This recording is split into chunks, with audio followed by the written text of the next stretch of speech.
उत्तर प्रदेश में कोरोना को लेकर राहत की बात है कि अभी तक राज्य में 89% से ज़्यादा लोग संक्रमण के प्रभाव से मुक्त हो चुके हैं।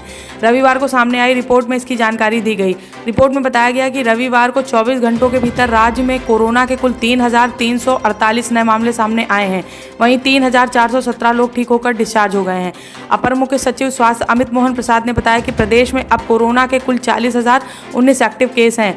रविवार को अस्पतालों से डिस्चार्ज हुए 3,417 को मिलाकर अब तक प्रदेश में रिकवर होने के बाद डिस्चार्ज हुए लोगों की कुल संख्या 3,90,566 हो गई है। प्रसाद ने बताया कि प्रदेश में कुल रिकवरी प्रतिशत 89.37% है।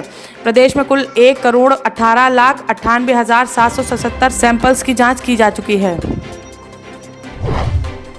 रामपुर में धान खरीद के लिए बनाए गए क्रय केंद्रों पर डीएम अंजय कुमार साधारण किसान की वेशभूषा में पहुंचे। पैरों में हवाई चप्पल और चेहरे पर अंगोछा बांधे अंजय सिंह को कोई पहचान नहीं पाया। डीएम ने अपना काफिला भी दूर रोक दिया था और प्राइवेट गाड़ी से वहां पहुंचे। बिलासपुर मंडी के परिसर में इस अनोखे निरीक्षण में डीएम को काफी अनियमितताएं मिली। उन्होंने लापरवाह अधिकारियों और कर्मचारियों के विरुद्ध सख्त कार्रवाई के निर्देश दिए हैं।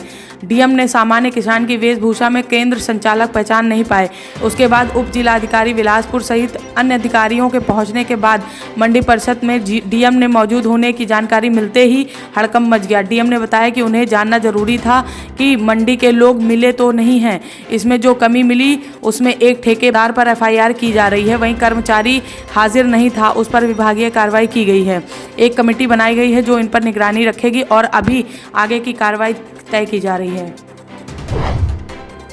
मेरठ के नौचंदी थाना क्षेत्र के रविवार को एक दिलचस्प मामला सामने आया। यहां पर लग्जरी कार में बैठकर शॉपिंग करने आया युवक चोर निकला। युवक ने शॉपिंग मॉल में एक जीन्स की चोरी की और पजामे में उसे छिपा लिया। जीन्स में लगे सेंसर के कारण भीड़ बचते ही मॉल के कर्मचारियों ने युवक को धर दबोचा। फिलहाल मॉल के कर्मचारियों ने आरोपी को पुलिस के हवाले कर दिया है। लाल रंग की कार में सवार कुर्ता पजामा पहने एक युवक गढ़ रोड स्थित विशाल मेगा मार्ट में दाखिल हुआ। युवक के पहनावे व हरकतों को देखकर किसी को भी उसके ऊपर रत्ती भर शक नहीं हुआ। शॉपिंग मॉल के कर्मचारियों के मुताबिक युवक लगभग 15 मिनट तक मॉल के अलग अलग एरिया में घूमता रहा। इसके बाद बिना कोई सामान खरीदे वापस लौटने लगा। जैसे ही युवक ने शॉपिंग मॉल का गेट पार किया तो अचानक गेट पर लगी बीप बजने लगी। इसके बाद मॉल के कर्मचारियों ने दौड़ाकर उसे दबोच लिया। मॉल के कर्मचारी युवक को स्टोर रूम ले गए। वहां ले जाकर इसकी तलाशी ली गई तो पजामे से छुपाई गई जीन्स बरामद हुई।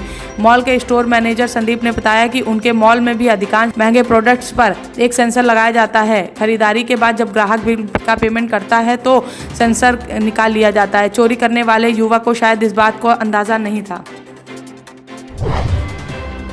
उत्तर प्रदेश के बरेली में भारतीय जनता पार्टी के अल्पसंख्यक मोर्चा के जिलाध्यक्ष परवेज मियां को भी कट्टरपंथी ने अपने निशाने पर लिया है। दरअसल बीजेपी अल्पसंख्यक जिला अध्यक्ष परवेज मियां ने राम मंदिर का समर्थन किया और राम को इमाम हिंद बताया था। इसी वजह से कट्टरपंथी लगातार परवेज मियां की प्रोफाइल पर जान की धमकी दे रहे हैं। इसकी वजह से परवेज मियां ने पुलिस की सुरक्षा की मांग की है। राम मंदिर के पोस्टर पर इमाम हिंद लिखवाने वाले अल्पसंख्यक मोर्चा के जिलाध्यक्ष परवेज मियां को लगातार कट्टरपंथियों की ओर से जान से मारने की धमकी दी जा रही है। उन्हें सिर कलम करने की भी धमकी मिल रही है। 2 महीने बाद अब इस मामले में प्रेमनगर थाने में मुकदमा दर्ज किया गया है। बीजेपी के अल्पसंख्यक मोर्चा के जिला अध्यक्ष परवेज मियां ने 5 अगस्त को राम मंदिर के शिलान्यास के समय डीडीपुरम चौराहे पर एक कार्यक्रम कर मिठाई बांटी थी।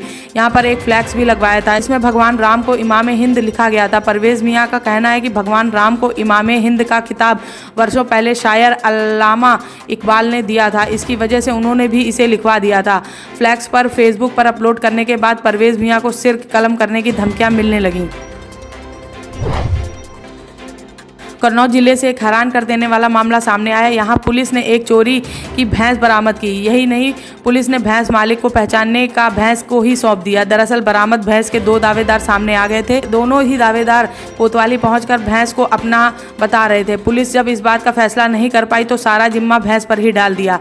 इसके बाद भैंस धर्मेंद्र नाम के शख्स को सौंप दी गई। मामला कन्नौज जिले के तिरवा कोतवाली क्षेत्र का है। यहाँ अलीनगर निवासी धर्मेंद्र की भैंस 3 दिन पहले चोरी हो गई थी। 3 दिन पहले ही ताल ग्राम के वीरेंद्र की भैंस भी चोरी हुई थी। इसके बाद पुलिस ने मुखबिर की सूचना पर चोरी की भैंस बरामद कर ली।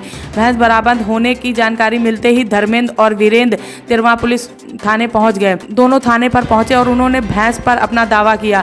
जब पुलिस दोनों का फैसला नहीं कर पाई तो उन्होंने मालिक पहचानने का काम भैंस पर छोड़ दिया। कोतवाली के एसएसआई विजयकांत मिश्रा ने दोनों दावेदारों के बीच में भैंस खड़ी कर दी। दोनों ने आवाज देकर भैंस को अपनी तरफ बुलाया। थोड़ी देर बाद भैंस धर्मेंद्र की ओर जाकर खड़ी हो गई। पुलिस की इस फैसले को लेकर जिला भर में चर्चा है। वहीं एसएसआई ने अपने इस निर्णय को सही फैसला बताया है।